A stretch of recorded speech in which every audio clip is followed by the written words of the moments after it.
Ketika Siddhartha Gautama mendapatkan puncak pencerahan di bawah pohon Bodhi, beliau mendapatkan sifat-sifat ketuhanan seperti cinta kasih, dharma, melepaskan diri dari keterikatan dan nafsu duniawi, meninggalkan segala perbuatan jahat, dan banyak hal. Tapi seperti ada yang hilang atau ada sesuatu yang tidak bisa dijelaskan, seperti siapa yang memberinya kesadaran dan pencerahan.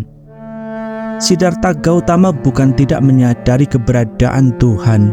Ketika beliau bertapa di bawah pohon Bodhi saat mencapai puncak kebangkitan spiritualnya, ada pengalaman rohani pertemuan dirinya dengan Tuhan yang sangat menakjubkan. Begitu hebatnya pengalaman itu sampai beliau tidak bisa mengungkapkan dengan kata-kata, tidak bisa menjelaskan tentang betapa besar dan hebatnya Tuhan. Hal ini juga dijelaskan dalam kitab Sutta Pitaka Udana 7. Tentang bagaimana Tuhan dalam kitab ini akan kami jelaskan nanti. Uniknya, dan bukan sebuah kebetulan, Allah, Tuhan semesta alam yang mengenalkan dirinya kepada baginda Nabi Muhammad SAW, juga seperti Tuhan dalam pengalaman Siddhartha Gautama saat mencapai puncak kebangkitan spiritualnya di bawah pohon Bodhi. Video ini dibuat bukan untuk mengusik kepercayaan dan keyakinan salah satu umat agama, hanya sebuah perenungan dan mungkin pencarian jawaban untuk siapapun yang memiliki pemahaman lebih jauh dari kami bisa memberikan jawaban kalian melalui kolom komentar. Dan untuk semua, jangan dulu berkomentar sebelum menonton video ini sampai penuh. Hanya di Bumi Semesta.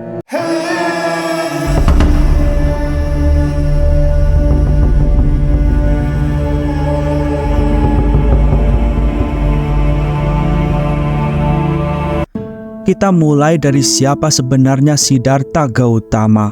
Semesta seperti sudah mempersiapkan semuanya untuk kelahiran dari orang-orang besar. Selalu ada tanda-tanda dari semesta. Sebelum kelahirannya, ibunda dari Siddhartha bermimpi bertemu dengan gajah putih. Dalam teks-teks keagamaan Buddha, gajah putih bermakna ruh suci dari surga. Mungkin bisa kita maknai ruh pilihan Tuhan dari langit. Menurut tradisi Buddhis, Siddhartha lahir di Lumbini di tempat yang sekarang disebut Nepal pada tahun 623 sebelum Masehi. Di Taman Lumbini, saat Ratu Mahamaya ibunda dari Siddhartha berdiri memegang dahan pohon sala, pada saat Siddhartha lahir, dua arus kecil jatuh dari langit. Yang satu dingin, sedangkan yang lainnya hangat. Arus tersebut membasuh tubuh Siddhartha. Siddhartha lahir dalam keadaan bersih tanpa noda, berdiri tegak dan langsung dapat melangkah ke arah utara, dan tempat yang dipijakinya ditumbuhi bunga teratai.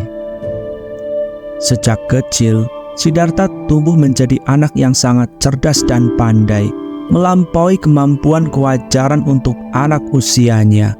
Di usianya yang baru 7 tahun, Siddhartha telah mempelajari dan menguasai banyak bidang ilmu. Lahir dari seorang raja besar, Pangeran Siddhartha tumbuh di lingkungan istana yang selalu dipenuhi kemewahan, keberlimpahan, dan jauh dari kemiskinan, penderitaan, kelaparan, dan ketakutan. Bahkan selalu dilayani oleh sekumpulan dayang-dayang yang muda, cantik, dan memikat. Kehebatan Pangeran Siddhartha semakin terlihat ketika ia berusia 16 tahun. Ia memenangkan sebuah sayembara besar dan berhasil memiliki seorang putri cantik bernama Yasodhara, lalu secara resmi menikahinya. Semakin sempurna kemuliaan dan kemewahan Siddhartha ketika memiliki 3 istana yang dia namai istana musim dingin, istana musim panas, dan istana musim hujan.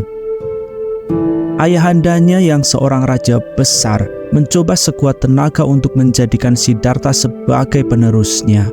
Melihat segala potensi dan bakat besar dalam diri Siddhartha, ayahandanya sangat optimis. Untuk memperkuat keyakinannya, dipanggillah beberapa peramal dan spiritualis hebat di negeri itu untuk membaca masa depan Pangeran Siddhartha. Semua peramal sepakat bahwa kelak Siddhartha akan menjadi manusia besar yang akan menguasai dan memberi cahaya pada dunia. Tapi ada satu peramal yang biasa dipanggil sang petapa bernama Asita, yang secara gamblang menyebutkan bahwa kelak Siddhartha akan menjadi seorang guru besar keagamaan, seorang guru besar spiritual, bahkan dia akan menerangi dunia dengan ajarannya. Ucapan sang petapa membuat sang raja ketakutan. Beliau takut kalau kelak Siddhartha akan meninggalkan istana, lalu menjadi pengembara dan petapa yang terlunta-lunta dan tidak menjadi penerusnya. Maka sang raja berusaha memberi semua kesenangan di istananya, termasuk pelayanan terbaik dari para dayang muda dan cantik yang menggoda. Segala bentuk penderitaan berusaha disingkirkan dari kehidupan Pangeran Siddhartha, seperti sakit, umur tua, dan kematian. Sehingga pangeran hanya mengetahui kenikmatan duniawi. Suatu hari Pangeran Siddhartha meminta izin untuk berjalan di luar istana, di mana pada kesempatan yang berbeda dilihatnya 4 kondisi yang sangat berarti, yaitu orang tua, orang sakit, orang mati, dan orang suci. Pangeran Siddhartha bersedih dan menanyakan kepada dirinya sendiri, apa arti kehidupan ini kalau semua akan menderita sakit, umur tua, dan kematian? Lebih-lebih mereka yang minta pertolongan kepada orang yang tidak mengerti, yang sama-sama tidak tahu dan terikat dengan segala sesuatu yang sifatnya sementara ini. Selama 10 tahun lamanya, Pangeran Siddhartha hidup dalam kesenangan duniawi. Pergolakan batin Pangeran Siddhartha berjalan terus sampai berusia 29 tahun.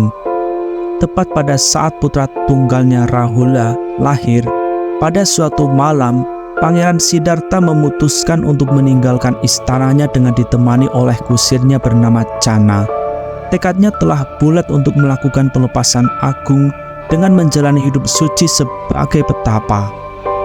Setelah itu, Pangeran Siddhartha meninggalkan istana, keluarga, kemewahan untuk pergi berguru mencari ilmu sejati yang dapat membebaskan manusia dari usia tua, sakit, dan mati. Dalam pengembaraannya, takdir mempertemukan Siddhartha dengan sang petapa bernama Alara Kalama dan kemudian Udaka Ramaputra. Siddhartha berguru kepada keduanya. Siddhartha telah mempelajari semua dari kedua gurunya, tapi dia belum puas. Siddhartha kemudian melanjutkan pengembaraannya. Siddhartha pergi ke Magadha untuk melaksanakan bertapa menyiksa diri di hutan Uruvela di tepi sungai Naranjana yang mengalir dekat hutan Gaya. Walaupun telah melakukan bertapa menyiksa diri selama 6 tahun di hutan Uruvela, tetap Siddhartha belum juga dapat memahami hakikat dan tujuan dari hasil pertapaan yang dilakukannya tersebut. Pada masa-masa keputusasaan, di mana dirinya sendiri seakan sudah sampai pada ambang batas antara hidup dan mati, tubuhnya sudah sangat kurus dan hanya menyisakan tulang yang terbalut kulit. Bahkan begitu kurus dan lemahnya, tubuhnya sendiri sudah tidak mampu menopang dirinya sendiri. Seperti biasa, Tuhan tidak akan menguji seorang hamba melebihi batas kemampuannya, dan biasanya di ambang batas tertentu, Tuhan acap kali memberi kejutan-kejutan yang sangat di luar batas daya jangkau pemahaman kita. Disebutkan dalam catatan sejarah, pada momen batas akhir hidup dan mati, datanglah sesosok roh yang membawa kecapi yang kemudian melantunkan sebuah syair. Bila senar kecapi ini dikencangkan, suaranya akan semakin tinggi. Kalau terlalu dikencangkan, putuslah senar kecapi ini dan lenyaplah suara kecapi itu. Bila senar kecapi ini dikendorkan, suaranya akan semakin rendah. Kalau terlalu dikendorkan, maka lenyaplah suara kecapi itu. Ucapan dari roh itu sangat berarti. Dirinya mungkin akan mati sia-sia seperti putusnya senar kecapi yang terlalu kencang. Siddhartha memutuskan untuk henti sejenak dari pertapaannya. Dengan sisa tenaga yang dimiliki, Siddhartha merangkak tertatih menuju sungai yang tidak jauh darinya, lalu mandi dan terlentang merebah tubuh di tepian sungai. Tuhan belum selesai dengannya, lalu dengan perangkat semestanya menggerakkan langkah kaki seorang perempuan bernama Sujata. Begitu terkejut Sujata melihat sesosok pria begitu kurus sekarat menjelang mati, Sujata lalu memberi Siddhartha semangkok susu. Siddhartha kembali hidup dan merasa lebih baik. Dia tersenyum dan firasatnya mengatakan, sepertinya apa yang dia cari sudah dekat. Setelah istirahat sejenak, Siddhartha kembali ke pohon Bodhi dan melanjutkan pertapaannya. Tekadnya yang begitu bulat, Siddhartha mengatakan suatu perkataan yang begitu menantang Tuhan, menggetarkan langit dan semesta. Katanya, meskipun darahku mengering, dagingku membusuk, tulang belulangku jatuh berserakan, tetapi aku tidak akan meninggalkan tempat ini sampai aku mencapai pencerahan sempurna. Ucapan ini seakan membuktikan jelas bahwa Siddhartha bukanlah manusia biasa. Meskipun fisiknya adalah manusia pada umumnya, tapi ruh di dalam dirinya adalah sesuatu yang sangat besar, teguh kuat tak tergoyahkan, laksana gunung. Seakan Tuhan tersenyum kepadanya. Pada akhirnya, Tuhan menemuinya sekaligus memberi Siddhartha jawaban atas apa yang dia cari selama hidupnya. Tuhan memberinya pemahaman tentang nilai cinta kasih, tentang kesadaran sempurna sebagai manusia, dan ajaran lain yang syarat makna. Siddhartha telah mencapai pencerahan sempurna dan menjadi Samyaksam Buddha tepat pada saat bulan Purnama Siddhi pada bulan Waisak ketika ia berusia 35 tahun. Tentang pengalamannya ketika dia mendapat pencerahan setelah perjuangan yang sangat berat adalah pengalaman pribadinya dengan Tuhan. Pengalaman spiritual yang tidak bisa dijelaskan dengan kata-kata. Kata-kata terlalu kecil untuk menggambarkan apa yang terjadi. Bahkan begitu hebatnya pengalaman spiritual ini, sampai-sampai dirinya sendiri tidak bisa menjelaskan. Setidaknya, dalam catatan sejarah ada beberapa muridnya yang pernah bertanya tentang Tuhan.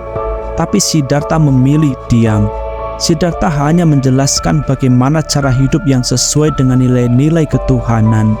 Jadi inilah mengapa konsep ketuhanan dalam Buddha sedikit berbeda.